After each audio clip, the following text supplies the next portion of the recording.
So as we were discussing Python operators, we have already discussed arithmetic operators. Then we have comparison operators. ठीक है, everybody knows comparison operators क्या होते हैं, greater than, smaller than. अगर हमने ये check करना है कि दो ऑपरेंड्स, दो चीजें इक्वल हैं एक दूसरे से या नहीं, तो हम डबल इक्वल का साइन यूज करते हैं. ऑलराइट, ये ध्यान रखना कि हम डबल इक्वल का साइन यूज करते हैं कि अगर हमने चेक करना है if a is equal to b, तो हमने डबल इक्वल का साइन चेक करना है.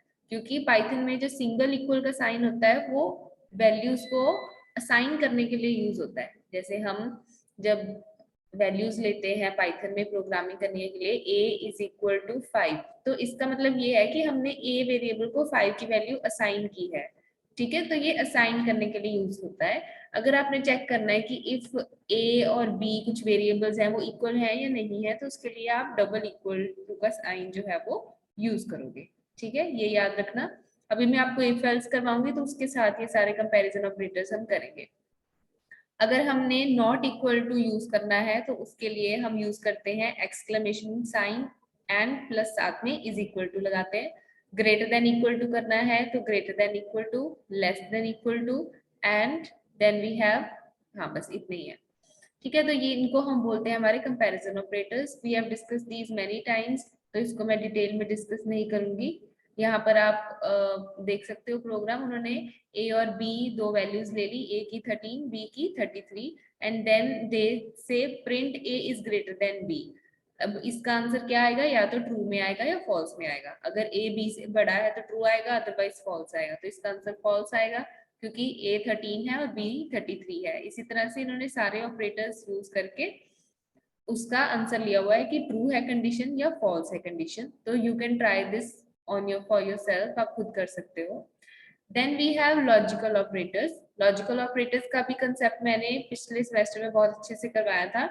एंड, लॉजिकल और, एंड लॉजिकल नॉट. एंड का मतलब कि सभी कंडीशंस ट्रू होंगी तो ही हमारा आंसर ट्रू होगा. अगर कोई भी एक कंडीशन फॉल्स होगी तो हमारा आंसर फॉल्स हो जाएगा. उसके बाद और है, ठीक है, अगर उनमें से एक भी कंडीशन ट्रू होती है तो हमारा आंसर ट्रू आ जाएगा. और नॉट मीन्स उसका उल्टा. We are going to do all of this but with if and else हम करेंगे साथ में. आई एम जस्ट ओवरव्यूइंग ताकि आपको याद आ जाए कंपैरिजन ऑपरेटर्स कौन से हैं, लॉजिकल ऑपरेटर्स कौन से हैं. बिटवाइज ऑपरेटर्स आपने नहीं करने हैं. ठीक है, और असाइनमेंट ऑपरेटर्स में आपको करा चुकी हूँ कि किस तरह से हमने बिना एक अलग वेरिएबल यूज किए असाइनमेंट ऑपरेटर्स को यूज करना है. उसके बाद देयर आर आइडेंटिटी ऑपरेटर्स.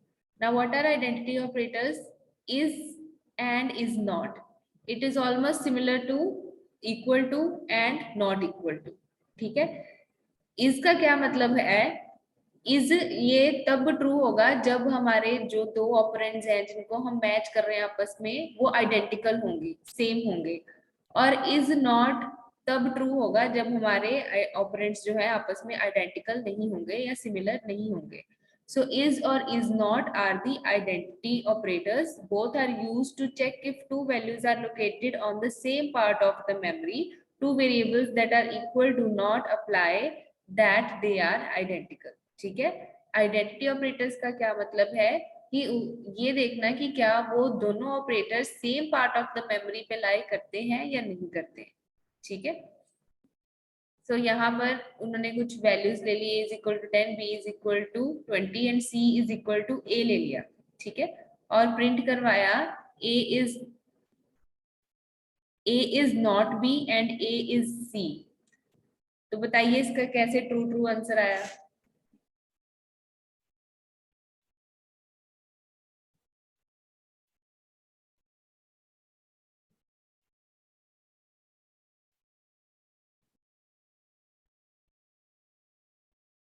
देखो यहाँ पर a की वैल्यू क्या है 10. ठीक है, b की वैल्यू क्या है 20. जो a है वो किसी और मेमोरी लोकेशन पे 10 वैल्यू पे पड़ा है और जो b है वो 20 की वैल्यू पे किसी और मेमोरी लोकेशन पे पड़ा है. सो यहाँ पे जब उन्होंने प्रिंट करवाया a इज नॉट b, तो ट्रू आया आंसर कि a जो है और जो b है वो अलग अलग चीजें हैं, वो एक ही मेमोरी पार्ट पे नहीं लाई करते हैं. लेकिन जब उसने प्रिंट कराया a is c, तो वो ट्रू आया। वो कैसे ट्रू आया, कैसे इज है, यहाँ पे a इज इक्वल टू 10 ले लिया और उसने बोला कि जो c है मेरा a के इक्वल है, ठीक है। दैट मीन्स जो c है, जो c हम वेरिएबल लेंगे उसमें a की वैल्यू है और a में 10 की वैल्यू है, तो ये आपस में लिंक कर दिया उसने c के साथ a को, तो दैट मीन्स वो सेम मेमोरी पार्ट पे पड़े होंगे क्योंकि वो लिंक्ड है, ठीक है। तो इसलिए इस वाले आंसर का क्या आंसर आया, ट्रू आया। ये आगे जाके अगर प्रोग्रामिंग में कहीं यूज होना होगा कॉन्सेप्ट तो आप करना, ठीक है। इसको आपने खुद ही करना है, ये बहुत इजी ऑपरेटर्स हैं, ये सारी जो इसकी इम्प्लीमेंटेशन है आपने खुद करके देखनी है। उसके बाद हमारे पास आते हैं मेंबरशिप ऑपरेटर्स। मेंबरशिप ऑपरेटर्स बताते हैं, सपोज हमने कोई लिस्ट ली, हमने चेक करना है कि कोई एलिमेंट उस लिस्ट का पार्ट है या नहीं है, उस लिस्ट का, उस सेट का, एरे का मेंबर है या नहीं है, तो उसके लिए हम मेंबरशिप ऑपरेटर्स जो है वो यूज करते हैं। इन और नॉट इन होता है इन ऑपरेटर्स की डोनेशन, डिनोट जैसे हमने करना है। So in and not in are membership operators used to test whether a value of a variable is in a sequence. किसी भी सीक्वेंस डाटा स्ट्रक्चर में जो कि हमने किए लिस्ट, टपल, वो सारे, क्या उनमें एक एलिमेंट मेंबर है या नहीं है, वो चेक करने के लिए हम इन या नॉट इन यूज करते हैं। आपको एग्जाम्पल से क्लियर हो जाएगा। x is equal to 24, y is equal to 20 लिया हुआ है और एक लिस्ट बनाई हुई है 10, 20, 30, 40, 50। सबसे पहले उन्होंने ये इफ एल्स के साथ चेक किया है कि अगर x जो है वो लिस्ट में नहीं है तो प्रिंट कर दो कि x लिस्ट में नहीं है। सो x की वैल्यू क्या है, 24। 24 लिस्ट में यहाँ पर नहीं है, नॉट इन द लिस्ट, तो हमने क्या कर देना है कि it is not in the list, otherwise हम प्रिंट कर देंगे it is in the list, ठीक है। बस आप अभी के लिए ये समझ लो, इन नॉट इन मीन्स हमने चेक करना है कि वो किसी लिस्ट का या किसी भी सीक्वेंस डाटा टाइप का एलिमेंट मेंबर है या नहीं है, ठीक है। This was an overview of the operators जो रह गए थे। इसमें उसके बाद हमारे पास ऑपरेटर प्रेसिडेंस भी आती है, तो ऑपरेटर प्रेसिडेंस भी आपने खुद करनी है, मैंने वो भी कितनी बार करवाई हुई है पाइथन में, आपको मैं लिंक्स भेज देती हूँ जहां से आपने ये चीजें पढ़नी है, तो you have to revise all of that, ठीक है। ऑपरेटर्स क्लियर हो गए? Yes, ma'am. Yes. Yes, ma'am. So now what I mainly want to continue with is Python if else statement. अब हमारे पास जो है कंडीशनल स्टेटमेंट स्टार्ट हो गई है,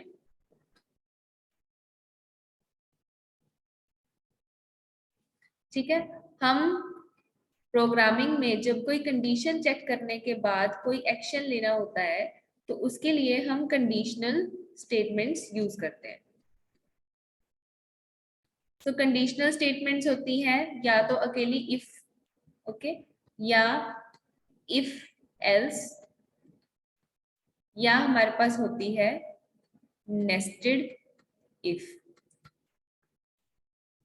ठीक है।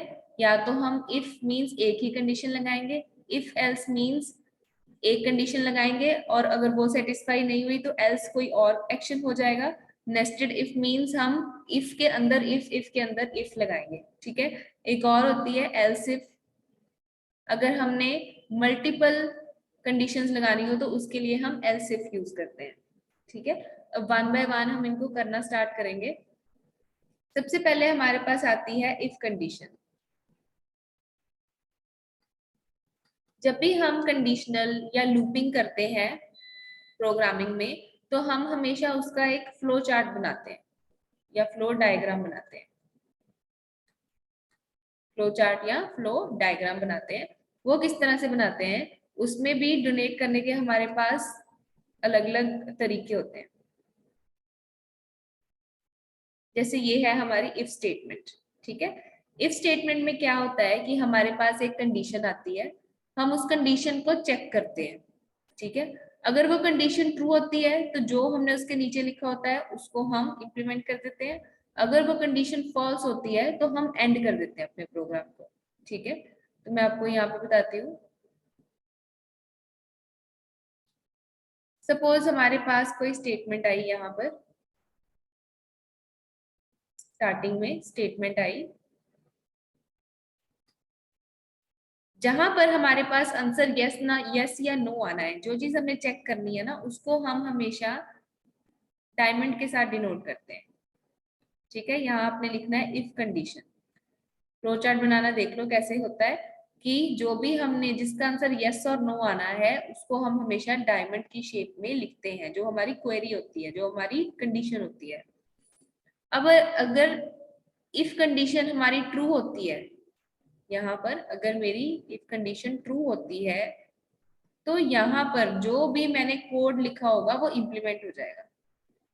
इफ के बाद जो भी मैंने कोड लिखा होगा वो मेरा इम्प्लीमेंट हो जाएगा और मेरा प्रोग्राम यहाँ पर नीचे आकर एंड हो जाएगा। ठीक है, एंड को हम ओवल में लिखते हैं। और अगर मेरी कंडीशन फॉल्स हो जाती है, कोई भी कंडीशन, तो मेरा प्रोग्राम क्या हो जाएगा, सीधा एंड हो जाएगा। यहाँ पे फॉल्स लिखना था। तो इफ कंडीशन क्या करती है, हमने एक स्टेटमेंट लिखी और हमने एक इफ की कंडीशन लिखी। अगर हमारे पास कंडीशन ट्रू होती है तो कोड इंप्लीमेंट हो जाएगा, अगर नहीं होती है तो कोड इंप्लीमेंट नहीं होगा, हमारा प्रोग्राम सीधा एंड हो जाएगा और हमारे पास कोई रिजल्ट नहीं आएगा। ठीक है, तो सबसे पहले हम इसकी थ्योरी पढ़ते हैं, देन हम इसको एग्जाम्पल के साथ देखेंगे। It is a very important topic, आपके बहुत सारे प्रोग्राम्स इफ एल्स पे बेस्ड होते हैं, तो इसको बहुत ध्यान से देखना। सो Python if else statements. Decision making is most important aspect of almost all programming languages. As the name implies, decision making allows us to run a particular block of code for a particular decision.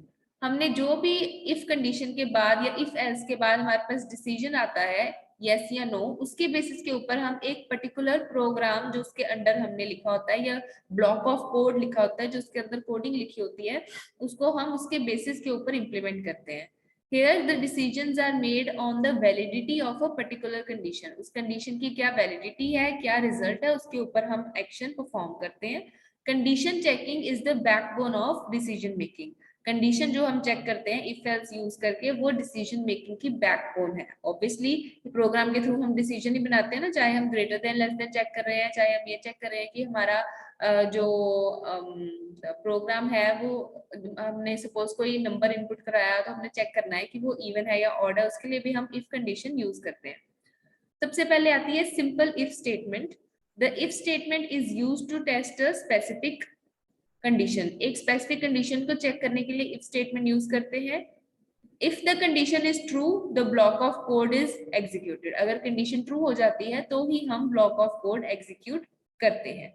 ठीक है, सबसे पहले if condition की example देखते हैं। Indentation यहाँ पर मैं बताती हूँ आपको क्या होता है, वो मैं करते हुए बताऊंगी। यहाँ पर इन्होंने इवन वाला ही लिया हुआ है, तो इसको हम इम्प्लीमेंट करते हैं।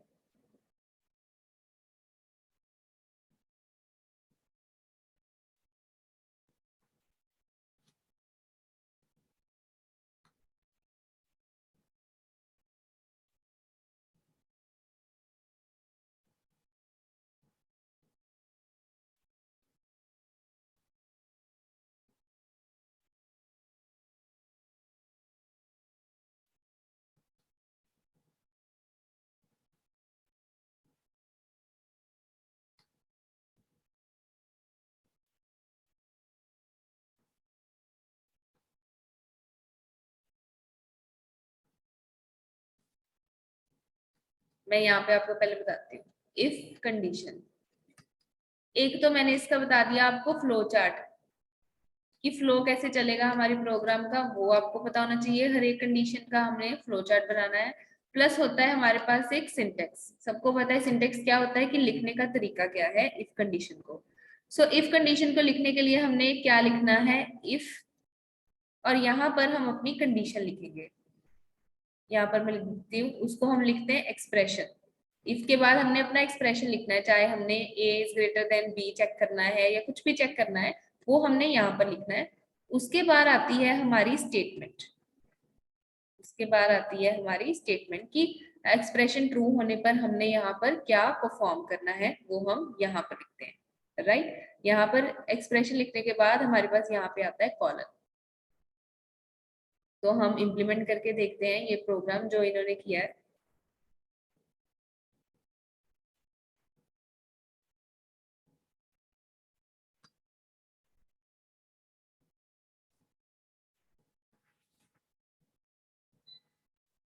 ये इधर से दिख नहीं ना रहा आपको, ये दिख रही है? Yes, ma'am. सेंटर में कर देती हूँ। Yes, ma'am. अब दिख रहा है? Yes, ma'am. तो हमने क्या करना है, सबसे पहले आपकी मर्जी है, आपने अगर नंबर इनपुट करवाना है तो इनपुट करवा लो, और अगर आपने खुद नंबर लेके चेक करना है तो खुद लेके चेक कर लो। मैं यहाँ पर न्यू फाइल बनाती हूँ और हम यहाँ पर एक इनपुट करवाते हैं number. a is equal to int input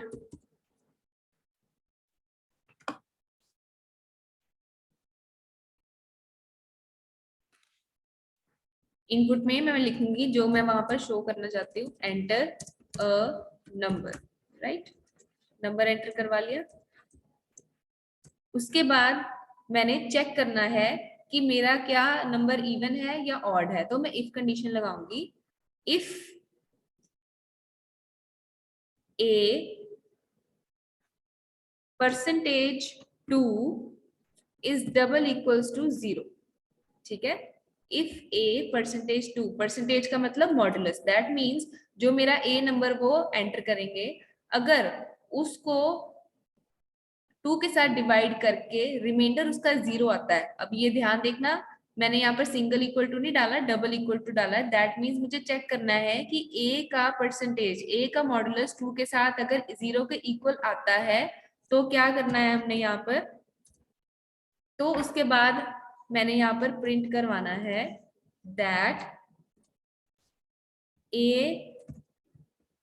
that it is an even number, it is an even number, ठीक है। बस यहाँ पर जो मेरा प्रोग्राम है वो खत्म हो जाता है, इफ वाला। अब इंडेंटेशन क्या कहती है? इंडेंटेशन कहती है, इससे पहले आपने देखा होगा जो भी मैं प्रोग्रामिंग कर रही थी वो सारी प्रोग्राम्स इस लाइन से यहाँ से शुरू हो रहे थे, कोई आगे से नहीं शुरू हो रहा था। लेकिन यहाँ पे आपने ध्यान दिया होगा कि जब मैंने एंटर दबाया तो अपने आप ही मेरे पास यहाँ पर एक टैब की स्पेस आ गई, देख रहे हो ना। तो ये कब Yes, होता है? ma'am. जब भी हमने कोई भी कंडीशन, कोई भी लूप लगानी है, जैसे मेरी ये वाली प्रिंट वाली स्टेटमेंट है, ये किसका पार्ट है? ये इफ का पार्ट है ना। तो जब भी हम अगली वाली स्टेटमेंट ऐसी लिखते हैं जो हमारी पिछली वाली स्टेटमेंट का पार्ट होती है, तो वो हमने टैब में स्पेस डाल के लिखनी है, टैब का स्पेस होना चाहिए, ठीक है। आगे मैं जो भी कंडीशंस लिखूंगी, जो भी स्टेटमेंट्स लिखूंगी, वो मेरी आगे एक टैब के स्पेस के बाद इस जहां से प्रिंट लिखा है वहां से शुरू होंगी, पीछे से शुरू नहीं होंगी। अगर मैं कोई न्यू स्टेटमेंट लिखूंगी वो मेरी फर्स्ट ऐसे मार्जिन से शुरू होगी, ठीक है। तो जब हमने किसी के भी अंडर कोई चीज लिखनी होती है तो उसके लिए हम क्या करते हैं, हम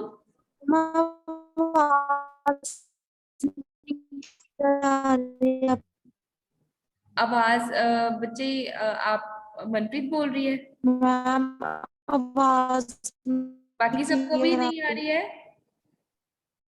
आ रही है मैम। मनप्रीत आप please Yes, internet ma'am. Connection check करो। तो अब हम इसको सेव करके रन करके देखते हैं। सेव, इफ के नाम से सेव कर देते हैं and we will run this. Enter number मैंने किया 24, it is an even number, okay. Clear हो गया? फिर से रन करके देखते हैं। एंटर नंबर मैंने किया 23, अब कोई भी जवाब नहीं आया, राइट।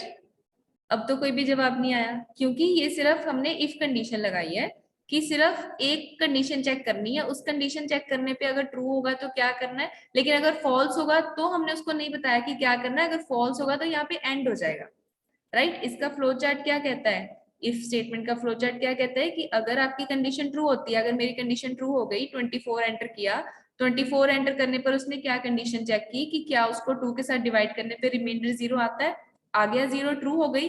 तो ब्लॉक ऑफ कोड मेरा क्या था, उस कंडीशन ट्रू होने पे क्या करना था कि मेरा प्रिंट कर दो कि नंबर इवन है, वो इंप्लीमेंट हो गया और मेरा प्रोग्राम खत्म हो गया। लेकिन अगर फॉल्स हो गया तो क्या करना है वो हमने नहीं बताया। तो उसके बाद अगर मैं कोई ऑड नंबर डालती हूँ तो मेरा प्रोग्राम खत्म हो जाता है, वो कोई भी आउटपुट नहीं देता। तो इफ कंडीशन ये काम करती है। So what is if statement? The if statement is used to test a particular condition. If the particular condition is true, it executes the block of code known as if block. उसको हम if block बोलते हैं। जो भी हम if statement के अंदर लिखेंगे उसको हम इफ ब्लॉक बोलेंगे, इसको हम क्या बोलते हैं, इफ ब्लॉक। ठीक है, तो इफ मैम ब्लॉक हमारा इंप्लीमेंट हो जाता है। हाँ जी जसकिरण, मैम वो इंडेंटेशन वाला बात दोबारा बता देना जरा। The condition of if statement can be any valid logical expression which can be either evaluated true or false। ऐसा कोई भी हमने if के बाद expression ऐसा लिखना है जिसकी आंसर या तो true होगा या false होगा, ऐसा expression होना चाहिए। अब इंडेंटेशन हमारी क्या कहती है, इंडेंटेशन कहती है, इससे पहले अब आपने ध्यान दिया होगा कि मैं कुछ भी प्रोग्राम यहाँ पर अगर लिखती हूँ, ठीक है, इससे पहले मैंने कोई भी जो प्रोग्राम लिखा वो हमेशा मैं जहां पर ये मेरा कर्सर है, जैसे यहाँ पर मैं लिख दूं प्रिंट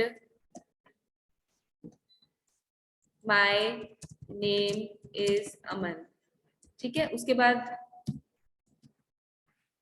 मैं यहाँ पर कुछ भी लिखती हूँ, प्रिंट कोई भी चीज लिखती हूँ तो मेरी यहाँ से शुरू होती है, ठीक है, बिल्कुल एंड मार्जिन से शुरू होती है। लेकिन जब हम इस तरह की कोई भी कंडीशन लिखते हैं, इफ लिखते हैं या फॉर लिखते हैं, जैसे हमारी मेन स्टेटमेंट कौन सी है, इफ स्टेटमेंट है, राइट। ये जो प्रिंट वाली कमांड है ये मेरी इफ स्टेटमेंट के अंडर लिखी हुई है ना, मैंने ये उसका पार्ट है, राइट, कि इफ स्टेटमेंट ये इंप्लीमेंट होने पर ये इंप्लीमेंट होना है। तो जब भी हम ऐसा कोई ब्लॉक लिखते हैं जो ऊपर वाले ब्लॉक का पार्ट हो, तो हम क्या करते हैं, यहाँ पर एक स्पेस देते हैं टैब की, ठीक है, एक टैब जितनी स्पेस देते हैं, टैब दबा देते हैं, अगर आप एंटर दबाओगे तो अपने आप आगे चला जाएगा, उसको पता होगा कि ये इफ कंडीशन के अंदर की स्टेटमेंट है। एक्चुअली जब हम C++ करते हैं तब क्या होता था, अगर किसी ने करी है तो उसको याद होगा कि हम जो ब्लॉक ऑफ कोड है वो इस तरह से कर्ली ब्रैकेट्स में बताते थे कि ये इसका पार्ट है, ये इसका पार्ट है। अदरवाइज जब हम लंबा प्रोग्राम लिखेंगे तो हमें नहीं पता चलेगा कि कौन सी कमांड मेरी कौन से कंडीशन का पार्ट है। तो हम C++ में इस तरह से ब्रैकेट्स यूज करते होते थे, कर्ली ब्रैकेट्स। लेकिन पाइथन में ऐसा कोई कंसेप्ट नहीं है, पाइथन में बस हम एक टैब जितनी स्पेस दे देते हैं। आगे मैं और लंबे प्रोग्राम करूंगी ना, आपको और क्लियर हो जाएगा, डोंट वरी। मैम ये कंडीशंस में ही होता है हाँ जी, अकेले, कंडीशंस मतलब में जब होता है, कंडीशंस में ही होता है, या जब लूप्स हम आगे करेंगे तब होता है। जब हमने मेन चीज के अंदर एक ब्लॉक लिखना हो तब हमारे पास इंडेंटेशन हम यूज करते हैं। सो इंडेंटेशन के बारे में पढ़ लेते हैं। For the ease of programming to achieve simplicity Python does not allow use of parenthesis. हम इसमें ब्रैकेट्स नहीं यूज करते कि ब्लॉक्स को रिप्रेजेंट करने के लिए, तो ब्लॉक्स को रिप्रेजेंट करने के लिए we use indentation. In Python, indentation is used to declare a block. If two statements are at the same indentation level, then they are part of the same block. अगर हमारी दो conditions एक ही level पे हैं, जैसे देखो अगर मैं यहाँ पर ये लिख दूं, इसके बाद प्रिंट के बाद मैं एक और कमांड देती हूँ यहाँ पर, प्रिंट बाय, ठीक है। अब यहाँ पर ये भी प्रिंट मेरे पास इट इज इवन नंबर यहाँ से शुरू हो रहा है टैब की स्पेस के बाद, और ये भी प्रिंट मेरे पास शुरू हो रहा है टैब की स्पेस के बाद। दैट मीन्स मैंने इसको बोला है कि इफ कंडीशन ट्रू होने पर ये दोनों चीजें यहाँ पर इफ के अंदर ही इंप्लीमेंट हो जाए। अगर तो मैं पीछे से लिखूंगी अब तो तब भी हो जाएगा, लेकिन वो इफ कंडीशन के बाहर माना जाएगा। तो यहाँ पर क्या होगा, जब मैं इफ कंडीशन इंप्लीमेंट करूंगी मेरी दोनों चीजें प्रिंट हो जाएंगी। दैट मीन्स ये दो प्रिंट की जो कमांड्स है वो मेरी इफ ब्लॉक का ही हिस्सा है, ठीक है। मैं इसको अगर सेव करके रन करती हूँ,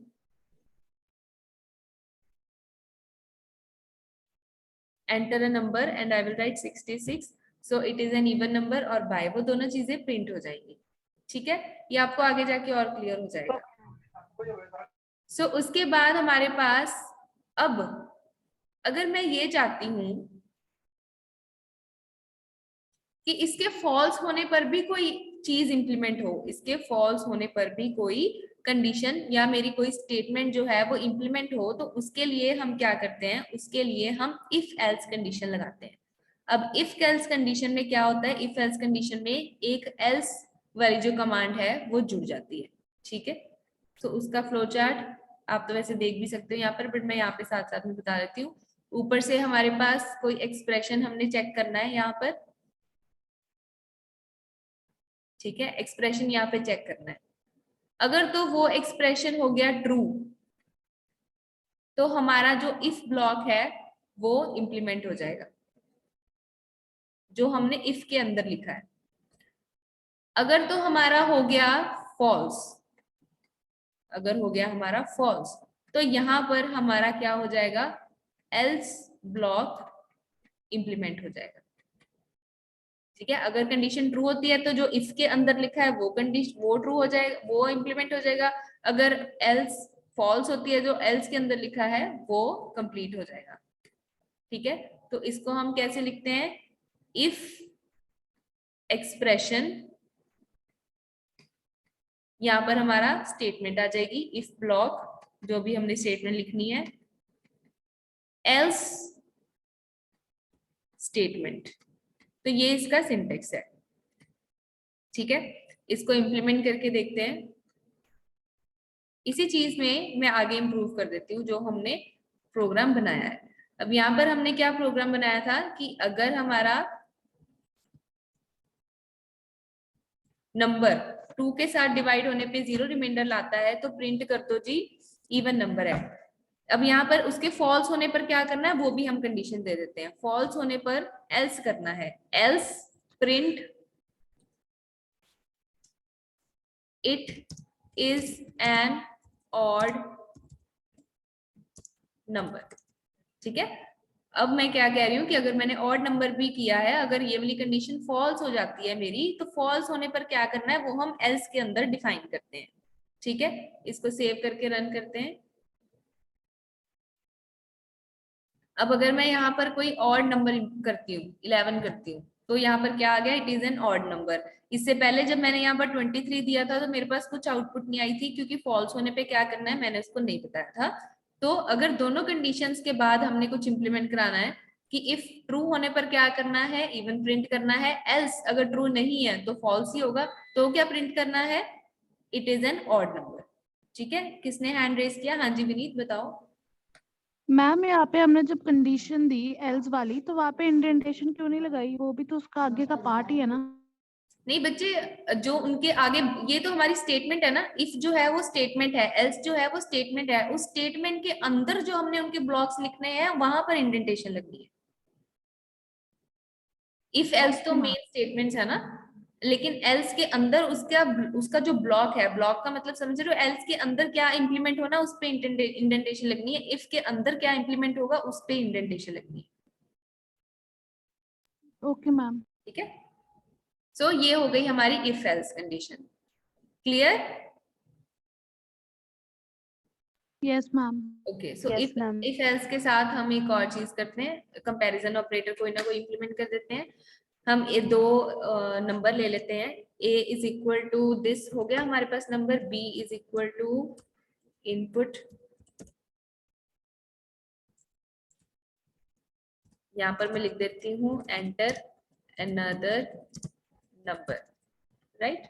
उसके बाद हम एक कंडीशन चेक कर लेते हैं that if a is equal to b, अगर जो मेरा a है, या ग्रेटर देन यूज कर लेते हैं, या ग्रेटर देन इक्वल टू, कोई भी कंडीशन आप यहाँ पर चेक कर लो। If a is greater than equal to b then print a is greater, else print b is greater. अगर a ग्रेट होगा तो हमारा प्रिंट हो जाएगा a इज ग्रेटर, अगर a ग्रेट नहीं है तो प्रिंट हो जाएगा b इज ग्रेटर। ठीक है, दो इनपुट करवाने हैं हमने नंबर, तो मैंने इसको किया यहाँ पर सेव एंड हम इसको कर देते हैं रन। एक नंबर हम यहाँ पर एंटर करते हैं 32, enter another number 44, b is greater, जो सेकंड वाला नंबर है वो क्या है, b। ठीक है, तो ये हमारा यहाँ पर आ गया।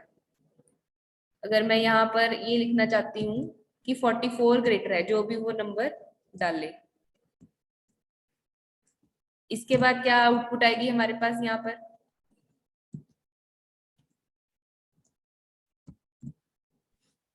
क्या आउटपुट आएगी बताओ, क्या चेंज किया मैंने यहाँ पे, नंबर आगे आ जाएगा।